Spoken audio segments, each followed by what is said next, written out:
nangunguna ngayon? Si Vice President Sara Duterte pa rin. Well, definitely si Vice President Sara ang nangunguna at siya lang yata ang nagsabi na tatakbo siya sa 2028. All the others ay hindi pa nagsasabi.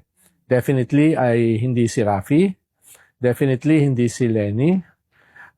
Definitely hindi si Lenny. Ibig sabihin, hindi pa siya nagsasabi. Oo. Pero hindi pa rin siya nagpa-public na hindi ako tatakbo. Wala pang ganon, although ang mga public pronouncement niya ay dahil kakapanalo lang niya as mayor ng Naga, doon muna siya. Pero lahat naman yan fluid eh. Ibig sabihin, kung magkaroon ng pressure na siya ay patakbuhin, tingin ko open naman siya. Alright. Oo. Pinag-uusapan din si Senadora Risa Hontiveros. Nagsabi siya na open siya.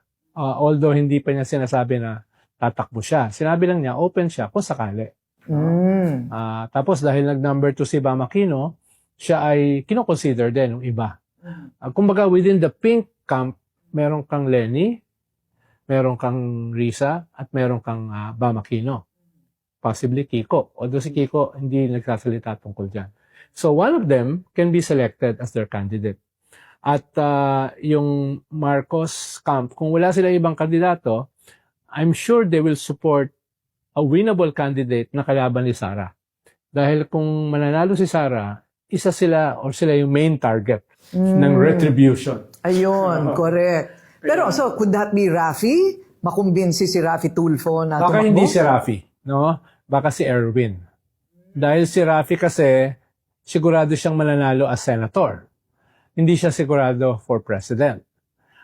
Even if he's number 2 in the surveys? Yes, dahil nga number 2 ka eh. Dahil yung kalaban mo Tsaka lang. malayong number 2, ano? Yes, no? Parang ang feeling niya, hindi siya interesadong magpresidente. Ang baka subukan nilang kumbinsihin si Erwin Tulfo. Dahil kahit matalo si Erwin, senador pa rin siya. Di ba sa ating sistema? Ganun eh. So, walang mawawala sa kanya. No? Kahit tumakbo siya. Tapos dala-dala niya yung Tulfo brand.